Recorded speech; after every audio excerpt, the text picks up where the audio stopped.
Hey, it's Joy. I've got big feelings about little things, and I want to talk about it. Oh yeah, I'm mad about it. And the fact that everyone else is not up in arms about it is a big part of the problem.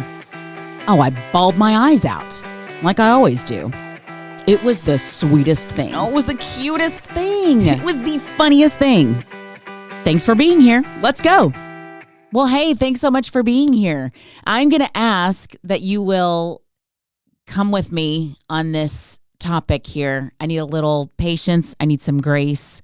I've been thinking about it for a while, and I super wish this were not a one-way podcast. I wish this were a big group conversation because, number one, it's a lot to try to express, and I feel like other people would have good stories and good feedback and good ways to help me express this. But seeing as how I don't have that opportunity, I'm going to do my darndest to have it here. So if you'll just go on a little journey with me, I would appreciate it because I need to talk about grief. And grief is so difficult to talk about, to look in the face, to acknowledge for so many reasons. One, obviously, is because it is usually associated with something that we don't want to talk about or look in the face or think about or remember our own or worry in the future about our own. And it's also so personal. The way that you grieve, everybody grieves a little bit differently. And everybody grieves in different patterns. And grief isn't linear. So everything about it is so messy. And when someone is in grief, we don't want to put that mess out for other people to see. And it makes those people uncomfortable. They don't want to think about their own stuff. So there's so much to it. But what's really on my mind, very specifically what's on my mind about grief is how, I'll just speak for myself. Sometimes I limit that and I put it in a box. Here's some stuff you can grieve over. You can grieve over somebody you love dying. You can grieve over somebody you love or yourself being sick. And yeah, you can grieve a divorce or a breakup. Okay, those are the things that you can grieve. When in actuality, grief is a part of many of our experiences in life. Maybe those few are ones we can all identify and say, yeah, I get it. If someone I loved died, I would grieve over that. And of course, yes, you do. Or if I got a bad diagnosis today, of course, I'm going to grieve that.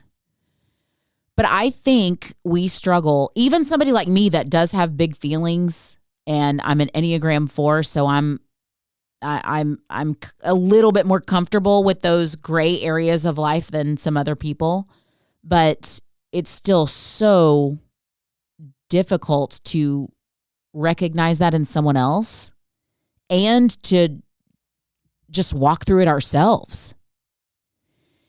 You know, I have known myself and other people to grieve things that we're not really connected with, stories that we see on the news, stories that we read about elsewhere, because our hearts are human hearts and we can see something of ourselves in those people, or just to grieve to know that we live on a kind of earth where these things happen. I have so many friends who grieve, and it's a long road of grief for pregnancy loss, infertility challenges, doing another round of IVF, having a rainbow baby, which is having a baby after a loss. There's so many different layers to that. And one of those layers being that even though I literally just said, well, when you lose someone, we all agree you will grieve over that. But I do think there are still plenty of people that don't quite see a pregnancy loss as a loss in that same type of way and have a hard time understanding the hurt that it brings. And the fact that comes on top of the other grief of infertility. There are just so many layers that I think everything feels like another punch in the gut. And I will say this, if you have ever struggled in this way, or if you maybe have a close friend that has, can I encourage you? You got to give me 1 second. Actually, I need to Google a name here. What I'm going to want you to do is I want you to Google the pregnancy announcement of Melissa Rauch. She is an actor. You know her. She's tiny. She was on the Big Bang Theory and she did her voice up like this. And she probably has a high voice in real life because she's tiny, but her pregnancy announcement was so beautiful because of all the struggle and grief that she had gone through up to that point in her life. And it was really well done. It's a few years old now maybe, but it's definitely worth a Google if that is something that interests you. I highly recommend it. Rauch is spelled Rauch. So I Googled that right in real time so that you would have that. But the weight of that, knowing how it must feel to see other people's pregnancy announcements when that's a struggle of yours. It was beautiful. Highly recommend. As we know recently, and I'm not just talking about this year, every 4 years, maybe every 2 years, somebody has some grief about an election. Whoever lost, that's a tough one. And talk about what a different next day you're going to have, Oh, I won this election. I'm going to be this person, or no, I'm not. I have to go figure out what am I going to do for a job and what. There's loss in all of that. I am currently grieving a friendship, which a lot of times if I ever bring it up to somebody, I'll struggle kind of describing it, and I'll be like, basically it's a breakup. It wasn't a romantic breakup, but it was a breakup. I was tight friends with somebody for many, many, many years. Many years. And we had a sort of a tough, I don't even know how to describe it. We haven't even described it. Like a come to Jesus. And we both walked away, not able to do what was asked of the other one. And so that relationship is, I don't know, there may be potential down the line for us to, I don't even know what the word is, reconcile, which I'm very hopeful for. But my current life is inside that grief of every time I want to text him, every time I want to call him, every time I want to have dinner with him, having to realize, oh yeah, that's not a thing. You can, but all it's going to do is get no response, and you're going to be hurt all over again. Don't do it. And there's so many things that we grieve. Even on a giant scale. We can grieve about wars and the state of the environment, and there's a lot of heaviness out there. Anybody like me that works in the medical community, we we have our ways to deal with it, but that's in our face a lot. And yes, it is our responsibility to stand back up, wash our face, and move on to the next one. But that stays there. It stays in there. And there is war. And so I think it is really, I don't know for myself, I just feel like I need to learn better how to acknowledge that I'm experiencing grief. I want to recognize it more in other people because I think, okay, let me be sensitive to this person. They've had there was a recent death in the family, or there was this, there was that. What about, hey, somebody went out for a job that they wanted, really, really wanted, and they didn't get it. There's grief in that, especially if there's other hopes wrapped up in that. If it was a salary that you were really looking to maybe get out of debt, or you were hoping to have a better work-life balance and spend more time with your kids, and now you can't do that. And every time you have to work that same old crappy schedule, you're going to grieve that job loss again. Or maybe losing a job when you don't have a job. Sorry, that didn't make sense. Maybe losing a job and not having a job when you've had a job for a whole time. I mean, my dad, I haven't spoken to him, so I hope he's okay with me talking about this, but he's had a really hard time retiring, grieving that. I mean, go down the list. The day-to-day reason to get up out of bed, interacting with his coworkers who were also his friends that he had lunch with, feeling valuable to society, moving your body, accessing your brain, getting a paycheck, there's so many things. I mean, their identity. I know a lot of men, particularly of that generation, really identify themselves with their work. Their work is their identity. So to lose that full identity, there's a lot to grieve there. And yeah, it's nice. Hey, how's retirement? Congratulations. Isn't that fun? You playing golf? Well, no, my dad doesn't play golf. It's really been kind of tough, to be honest with you. And would be the same for me. But it's really difficult because I don't even think we have the vocabulary for it. I don't know that someone that's not really, really close to me would be like, hey, how's it going? What's been going on? Yeah, I'm grieving a lost job opportunity. I think that just wouldn't go well at a party. I just had a friend break up. I'm really struggling. I just think we don't really have the vocabulary for that kind of thing. And so I don't really know what to do with it when I'm the person grieving and when there's someone near me grieving, but I'm having a hard time putting my finger on it, and so are they.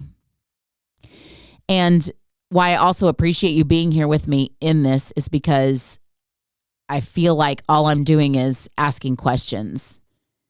And all I'm doing is just sharing what I'm trying to process through, and I have not processed it through. So it feels very unhelpful, but I also feel like I have to talk about it because, number one, if you have great vocabulary for it, please share it. If you recognize, even in something I'm saying, if you recognize some grief there, maybe that would help. And maybe me verbalizing this will help me identify some grief somewhere that maybe people don't realize is coming out. And I know it's heavy, but a lot of us live in this a lot.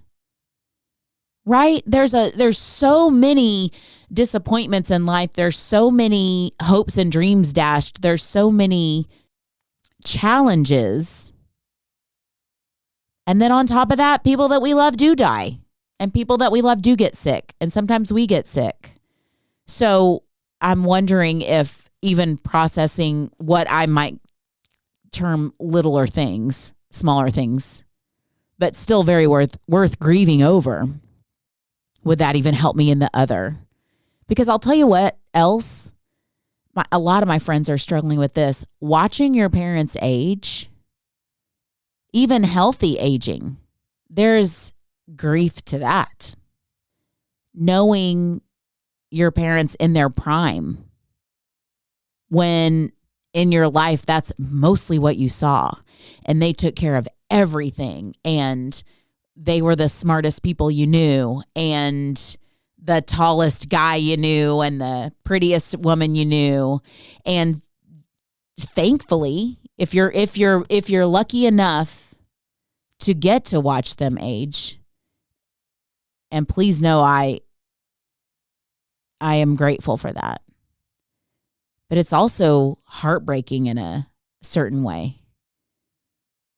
And there's, of course, that's in the back of my mind. Oh, this is what's coming for all of us. Right? Hopefully is the opportunity to age. But it's hard. I mean, I joke on here a lot about what aging in 30s and 40s and 50s is like. And it's hard. And I laugh to keep from crying, but it's hard. So I can only imagine what it's like 30, 40 years from now. So there's a lot of grief that we can have that may not look like what we typically think of grief as. Your kids going through a challenging season. Dude, that's a tough one that I see a lot. Because you, whether you realize it or not, have dreams for your kids. And you may think, oh, I just want them to be happy. I just want them this. I just want them that. They're more specific than you think. And sometimes you don't realize that until the other comes to fruition. It's like, oh, I never really realized I dreamed you would study this kind of thing or marry this kind of person or want to have kids or whatever thing. So there's, in every person's life, in every facet, there's an opportunity for grief. Thank you for letting me process this. Apologies if it was it was nothing but questions or thoughts. But I needed to process this with you, and I really appreciate it. I'm hoping like next year we can just have by next year we'll be in a place where I'm not just sitting here talking to you, That would be the delight. But it's heavy on my mind.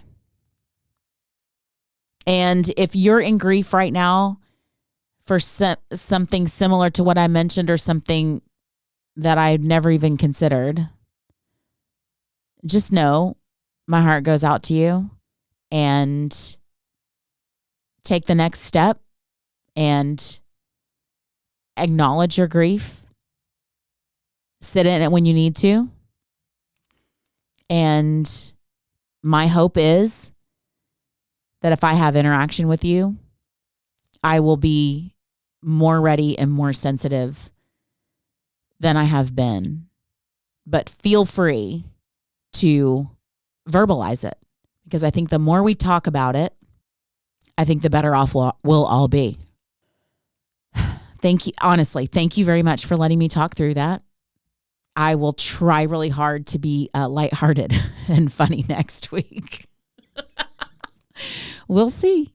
Thanks for listening to Little Things, Big Feelings with Joy Delaney. I'm James, the producer, editor, director, and executive producer. Follow Joy on socials at Joy Delaney Cox on Instagram, Facebook, and TikTok. Honestly, forget TikTok. I don't even know how to use it You don't anyway. even know how to use it anyway.